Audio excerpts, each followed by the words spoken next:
like to bring Cricket here. It's a cute little doggy park in the neighborhood. She enjoys running around, sniffing all the leaves. One of the things I decided to leave behind was rushed walks with Cricket. I wanted to be able to give her time to explore and sniff around in the leaves. Another thing is rushed mornings for me. I just really wanted to have a nice slow morning before I dive into work, and the way I do that is by getting up earlier, which means I have to go to bed earlier. Really keeping an eye on my sleep habits is important, and my nighttime routine is important, so that I can not be rushed in the morning. If I leave my clothes out, for example, the night before, then I can get up, take my time getting ready. What are some things that you're leaving behind? On today's agenda, I am running a few errands. I'm going to an eye doctor appointment to get my eyes checked, and then I have a couple of decluttering projects I want to tackle today. And the way I am going about any kind of decluttering or organizing in my house is just one little space at a time. So look at a space and have it be a finite space, whether it's a drawer, a closet, a shelf, what have you, and just go through that one area versus trying to tackle a whole room at once. I find that if I try to tackle a whole room at once, I end up creating a large mess, and then it gets discouraging. If I do one area at a time, I feel little wins, and it's encouraging. So that's kind of the way I'm going to take it. And so today I have a couple of little projects that I want to tackle. One is to go through all of my lipsticks and lip pencils. Somehow become a lipstick hoarder. I have so many, and so many are old that it's time. It's time to let them go. It's time to say goodbye to some of my old lipstick. And then for the ones that just aren't working out for me, I need to pass those on to someone else who can appreciate them. So I'm going to do that today, and then that will bring a sense of calm to my lip drawer in my vanity. And the other one is I want to organize underneath my kitchen sink. Somehow I have collected a lot of cleaning supplies and different things underneath my sink that don't really belong there. So I'm going to try and tackle that space and maybe introduce some kind of organization system in that area. It's one of those situations where you kind of have to shove things to get the door to close all the way. So that's not a good look. So I'm going to go ahead and do those two things when I get home. And then I'm going to try a new recipe. So I had talked about that in one of my videos, how one of the things I want to do this year is to experiment with some new recipes. And so I found one in a cookbook that was given to me by my boyfriend, and it's a neat cookbook. I'll show it to you later, but I'm gonna try that recipe. And so when I went grocery shopping this weekend, I did buy the ingredients for it, so I'm good to go there. So anyway, I've just arrived at the doctor's office, and I'll talk to you soon. So here's what we're dealing with. It is a mess in the cupboard. And so what I want to do is take everything out, remove the things that don't need to be in the kitchen, and then put everything back. I've emptied everything out from underneath the cupboard, and I've wiped everything down. One thing that I want to do this year across all categories in my life is have a very good feel for my inventory so that I stop buying duplicates or buy things that I already have. Knowing what I have will help me to not do that.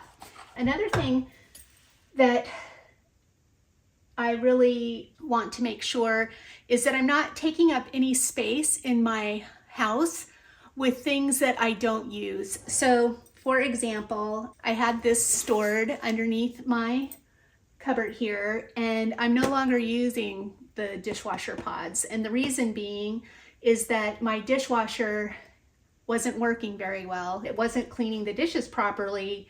And somebody suggested switching from the pods to good old-fashioned powder dishwashing soap. And so I did, and I'm using the dishwashing soap with the hottest setting on the dishwasher. The other tip that was given to me was to run your hot water on your tap before you begin the dishwasher cycle. And that's worked out great. I don't need this anymore. So I'm gonna give these to somebody who will use them. So that goes in the I don't use anymore. Another example is this pot cleaner for Le Creuset, and I have quite a few Le Creuset pots, and I tried using this and I didn't find it particularly helpful. So I'm gonna get rid of it. I don't need it in my space. So moving along, I'm just gonna start putting things back. I definitely want this, and I'm going to put it right here because, well, I'll put it in last because I reach for that on the daily. I have a lot of them, so I can put them towards the back. I really don't all in here, but I don't think I have that many that it took up too much space. Actually, I want to off of my sinks. I'm going to put that now. And I have the foaming non-liquid power wash. I have that as well. I have 2 of these.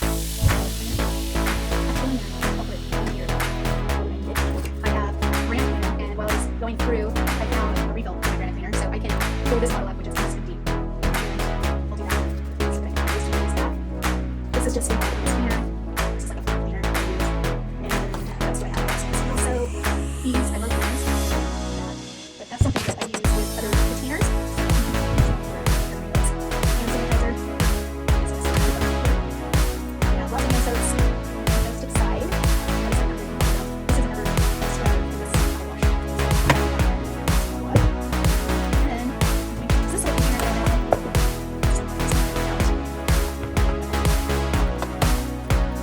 I'm going to use this one for my sponges, several sponges, and I have some stripping pads. Those in here too.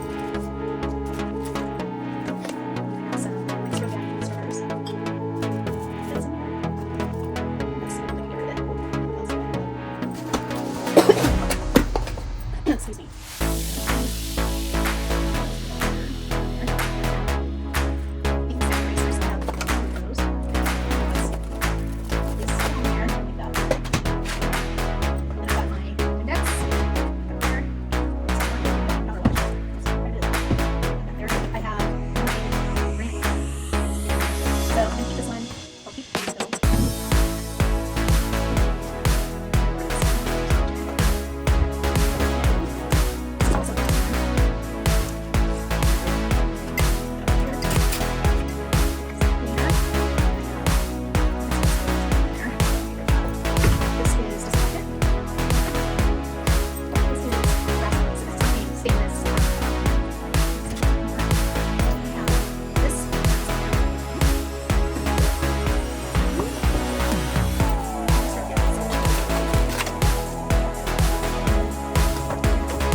Along with my Swedish washcloths. I'll put those all together. But I have another place I can put these with my other like kitchen linens. So that's a good idea. I'll put those gloves. Gloves inside the door. These are extra. They're going down. They're going in the pantry. They're going downstairs. This is extra. This is like that. Drano.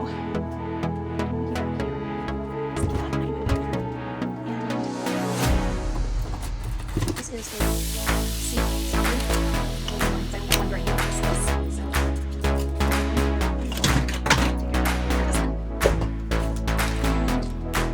okay. We have a few pet items that we can use. Pet items I have. This is just lots of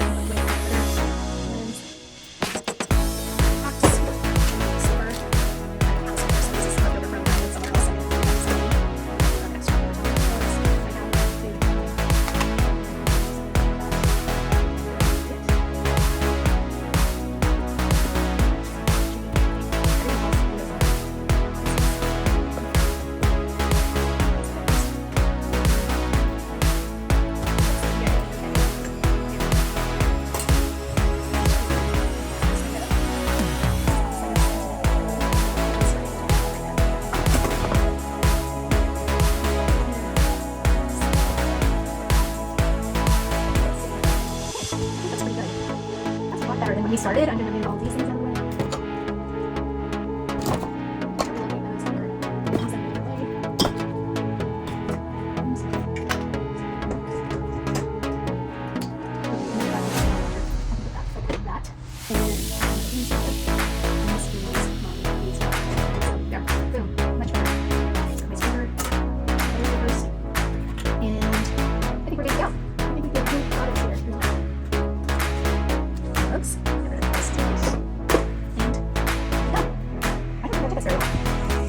For months. So that goes to show you how quickly we can get these down. So the other thing I'm going to do tonight is declutter my lipstick collection. These I think I'm going to do tonight. I still need to make more. So we'll see how I feel after. Maybe I'll wait till lunch. But no, this is what I do with my gloves.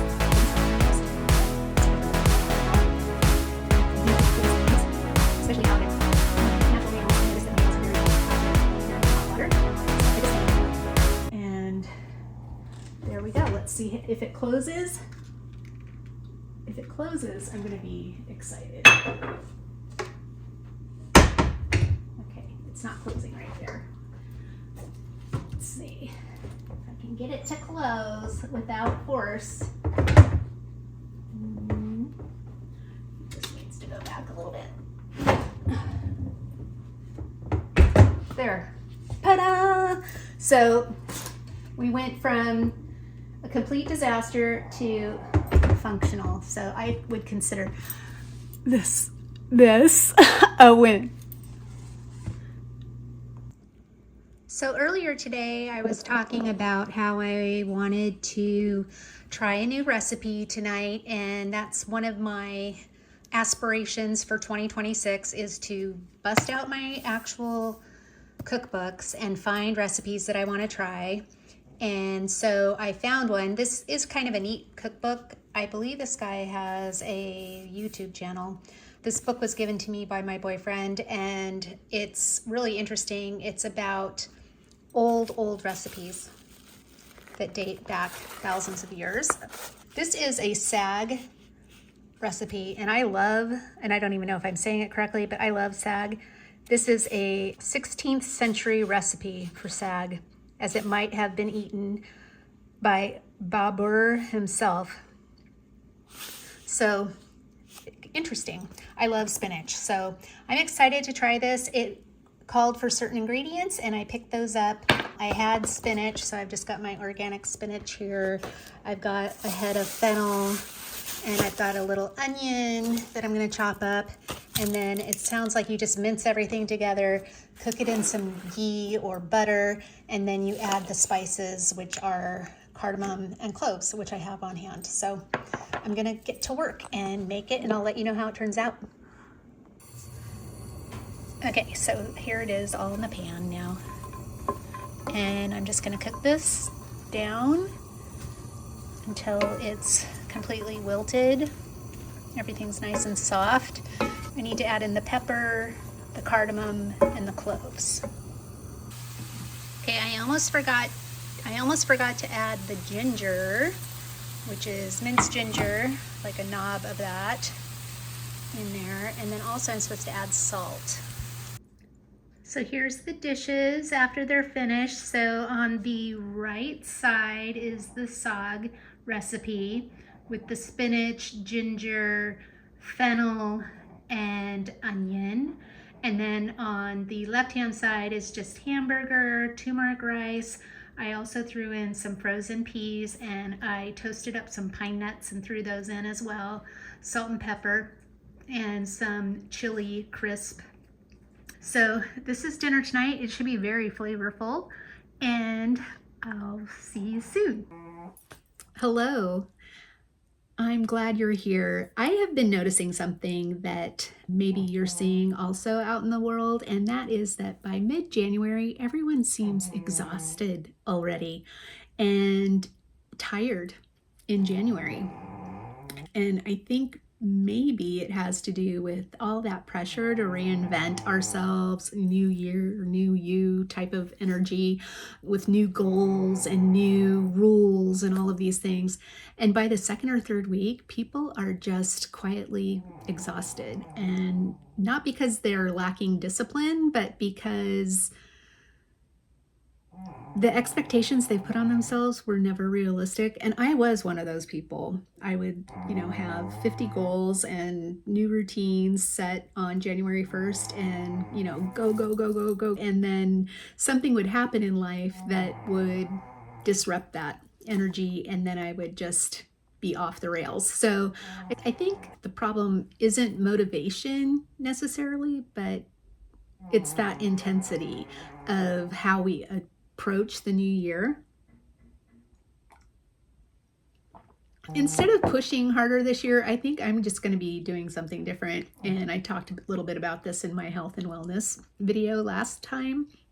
I'm focusing on stability, and I'm focusing on consistency and on systems that won't collapse the first time real life shows up, right? So an example I could give you is that about a week ago, my internet just stopped working. I wasn't able to upload videos, and I had finished the video that you watched last week, but I wasn't able to edit it and get it loaded up to YouTube. And it was very frustrating because, I was on my game and I was going to hit my personal target to get a video out every Sunday, and it didn't work. So I could have approached it in two different ways. One would be to completely spiral and say, this is never going to work. I'm never going to become a YouTuber with consistent content uploads and just quit.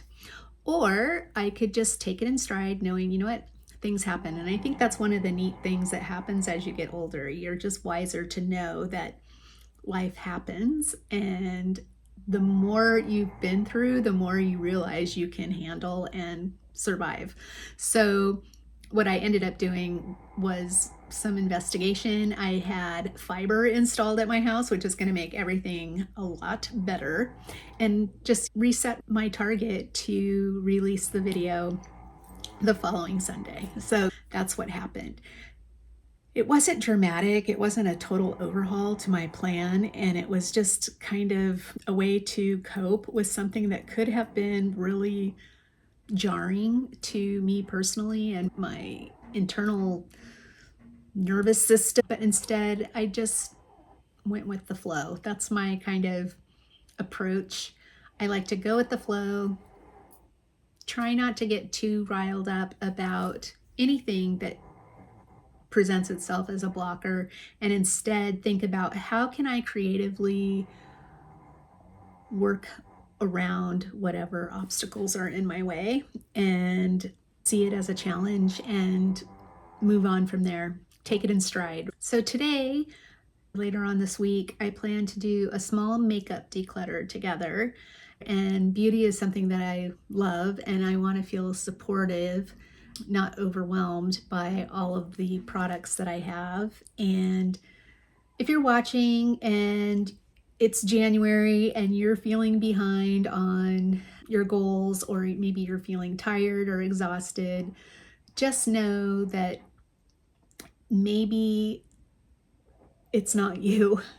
January, if you look at nature, is a time when nature quiets down, right? The trees, unless they're evergreens, are in a state of dormancy, right? They've gone to sleep, they've lost their leaves, they're they're quietly resting. Animals are quietly resting. Some hibernate even in the winter to be able to cope with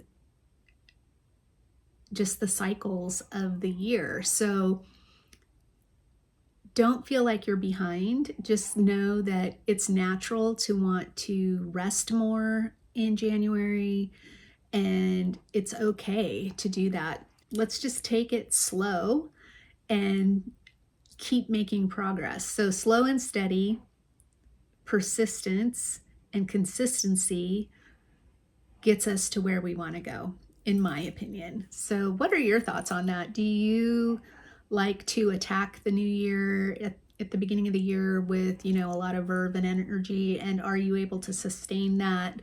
Do you like to take a slow start and ramp up your approach as you're going through the year? Or are you like me and just trying to kind of maybe not try and reinvent yourself completely and not take this new year, new you kind of approach out in social media for quite some time and really just look at what's working and continue to do that. Look what's not working and eliminate those things. So doing a real self-audit of different areas of our life. Well, it's Saturday night and it's the night of the big storm. We're supposed to get somewhere between 8 and 12 inches of snow overnight, so that's incredible. And it's all over the country, so you're probably experiencing it as well. But when I wake up in the morning, I'll try to capture some photos of my neighborhood and share those with you. So there we are. It looks to be just under maybe 5-6 inches. And it's still early morning, so we're expecting more the rest of the day. Exciting. Cricket, do you want to go outside? Go ahead. I don't think she'll try and make a run for it. It is cold today. All right, so that's your little view of what it looks like here. Okay, I'm hoping this is working. This is my first declutter in my little vanity room. What I'm going to do is tackle all of my lip things, show you what we're dealing with here. We've got a lot of different categories, and what I want to do is go through each and make some decisions about what do I like, what do I not like, what am I not using, what is too old, what can I give away, and what should I keep. So I have balms and things here, and I have my lip glosses there and lip plumpers, and then I've got lipsticks and lip liners. I've got 2 containers of lip liners, and then I've got some more lipsticks that wouldn't fit into this container. I also have these other lip glosses, and then I have some lip balm, lip mask type things, and I have some fat lipstick liners, lipsticks, and then I've got kind of a dedicated Charlotte Tilbury bin here, and I think that's about it. I want to go ahead and start decluttering, and I'm just going to put you on a stand. It's time to let some of these things go, and some of them are really past their prime and just need to be tossed. Okay, so we're going to get started, and the first section is the balms.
Okay, so this is everything that I'm just throwing out that's too old and used and that I don't think anybody in my family would want. And then these are things that I'm going to send to my daughter that are either like brand new or still in the package. So that's a pretty good dent, I think. I'm proud of myself. So this is what my lip drawer looks like now. It's still very full and it could use a second pass, but we've got to start somewhere. At least everything is fitting into the drawer. And then here's my pencils now. I've got 2 cups of pencils, ones that are more my high-end ones and then ones that are more drugstore. And the reason I have so many is because I'll have one in my purse, one at my desk, one at my vanity. So sometimes I have multiples. But anyway, thanks for hanging out with me. I had a really great time this week. I hope that if you enjoyed yourself, you will go ahead and like and subscribe, and we'll see you next week. Bye.